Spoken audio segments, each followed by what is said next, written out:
ऊतक अथवा animal tissue के बारे में बताएंगे। तो पूरी जानकारी के लिए मेरा पूरा वीडियो अंत तक ध्यान से देखिए। पिछले वीडियो में मैंने बताया था कि सभी जीवित प्राणी या पौधे कोशिकाओं से मिलकर बने होते हैं, अर्थात जब बहुत सारी कोशिकाएं मिल जाती हैं तो ऊतक का निर्माण होता है, और जब कई ऊतक मिलते हैं तो अंग का निर्माण होता है। इसी प्रकार कई अंग मिलकर के जीव का निर्माण करते हैं, जैसा कि आप चित्र में देख रहे हैं। तो कुछ ऐसे जीव होते हैं जिनका शरीर एक कोशिकीय होता है, अर्थात एक ही कोशिका का बना होता है। एक कोशिकीय जीव इतने सूक्ष्म होते हैं कि उन्हें हम सूक्ष्मदर्शी की सहायता से ही देख सकते हैं। इसके विपरीत पृथ्वी पर अनेक जीवधारियों का शरीर अनेक कोशिकाओं का बना होता है, अर्थात वे बहुकोशिकीय होते हैं। बहुकोशिकीय जीवधारियों में विभिन्न क्रियाओं को करने के लिए जीव के शरीर में कोशिकाओं के अलग अलग समूह होते हैं। इन्हीं कोशिकाओं के समूह को ऊतक कहते हैं। इस प्रकार से ऊतक की परिभाषा होगी, शरीर के अंदर एक निश्चित कार्य एक निश्चित स्थान पर कोशिकाओं के एक विशिष्ट समूह द्वारा संपन्न किया जाता है। कोशिकाओं का यह समूह ऊतक कहलाता है। अथवा ऊतक की परिभाषा को और छोटी तथा सरल भाषा में समझें तो कोशिकाओं का ऐसा समूह जो उत्पत्ति, रचना व कार्यकी में समान होता है ऊतक कहलाता है या टिश्यू कहलाता है। अथवा समान रचना व भ्रूणीय उत्पत्ति में समान कोशिकाओं के सुसंगठित स्तर या पिंड जो समान कार्य करते हैं ऊतक कहलाते हैं। इस प्रकार से कार्य के आधार पर पौधों और जंतुओं में अलग अलग प्रकार के ऊतक पाए जाते हैं। पौधों के ऊतक के बारे में अगले वीडियो में बताएंगे। आज के वीडियो में जंतु ऊतक के बारे में बताएंगे। तो कार्य के आधार पर जंतु ऊतक 4 प्रकार के होते हैं।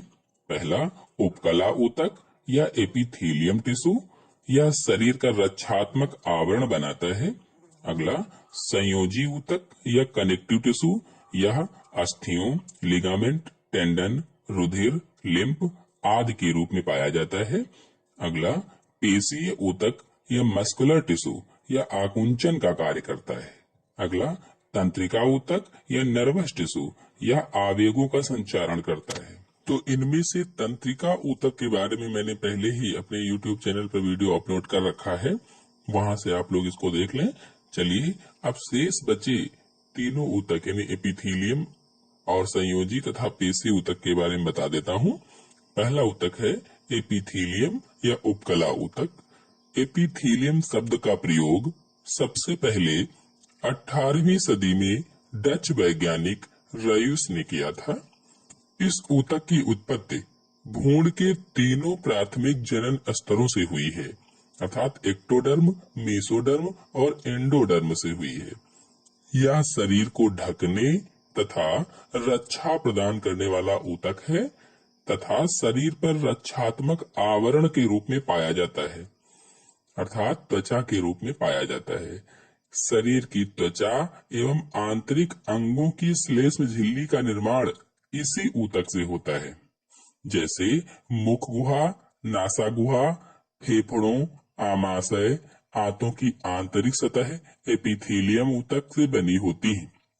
अर्थात जो मुख गुहा है, इसके अंदर की जो आंतरिक सतह है वो एपिथेलियम ऊतक की, इसी तरह से नासा गुहा, फेफड़े, आमाशय, इनकी जो आंतरिक सतहें हैं, आंतरिक भाग हैं, वो एपिथेलियम ऊतक के बने होते हैं। जैसा कि आप चित्र में देख रहे हैं, ये सभी एपिथेलियम ऊतक के प्रकार हैं। एपिथेलियम ऊतक की कोशिकाएं एक दूसरे से सटी हुई होती हैं, जिनके बीच आंतर कोशिकीय पदार्थ बहुत कम मात्रा में होता है। चलिए अब एपिथेलियम टिश्यू या उपकला ऊतक के कार्य बता देता हूँ, जिसमें से पहला कार्य है, इस ऊतक का प्रमुख कार्य शरीर एवं आंतरिक अंगों जैसे आहार नाल, यकृत, श्वसन तंत्र आदि को ढकने का कार्य करता है तथा सुरक्षात्मक आवरण के रूप में पाया जाता है। अगला, यह त्वचा व उसके नीचे स्थित ऊतकों को चोट, अपघर्षण, हानिकारक पदार्थों, तथा जीवाणुओं आदि से रक्षा करती है। अगला, शरीर पर त्वचा की एपिथेलियम एक अभेद रोध अर्थात बैरियर का कार्य करती है। यह पदार्थों के आदान प्रदान में सहायता करती है।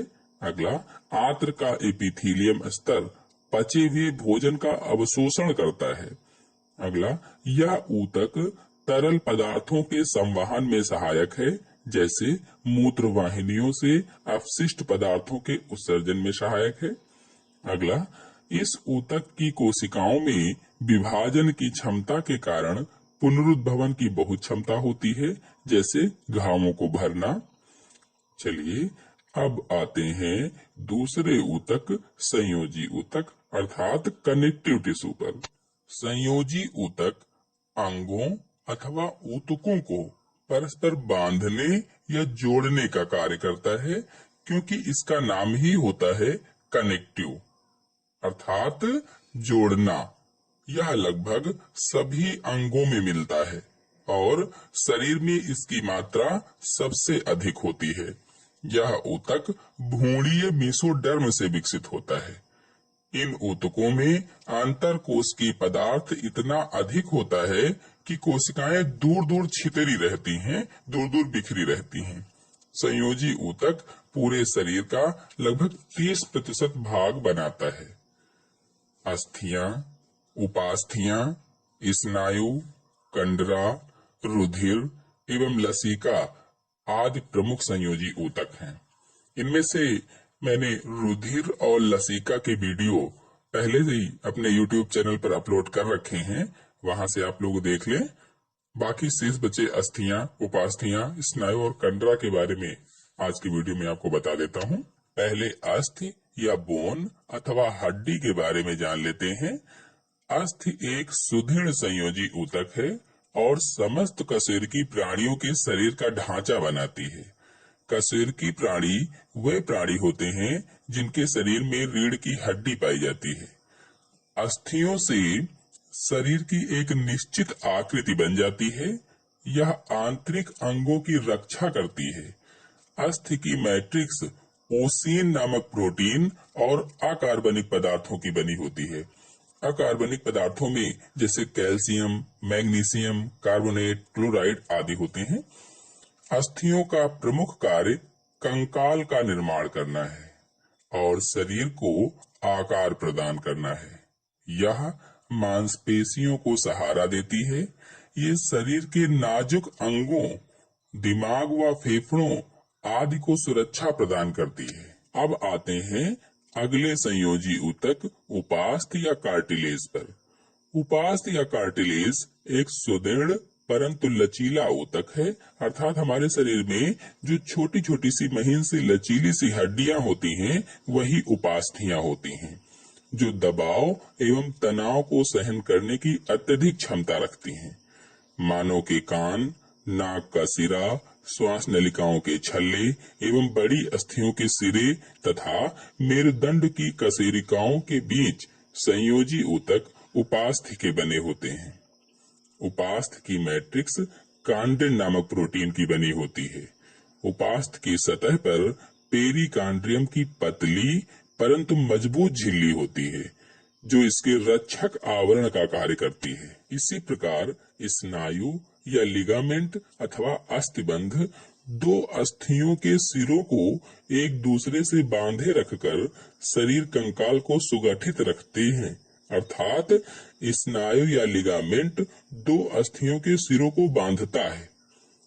इसी प्रकार कंडरा या टेंडन्स संकुचित तथा फैलने वाली पेशियों के सिरों को अस्थियों के सिरों से बांधे रखते हैं, अर्थात ऐसी पेशियां जो संकुचित तथा फैलने वाली होती हैं, उनके सिरों को बांधने का कार्य कंडरा करती है। आशा है आप लोगों को आज का टॉपिक अच्छी तरह से समझ में आ गया होगा। तो आज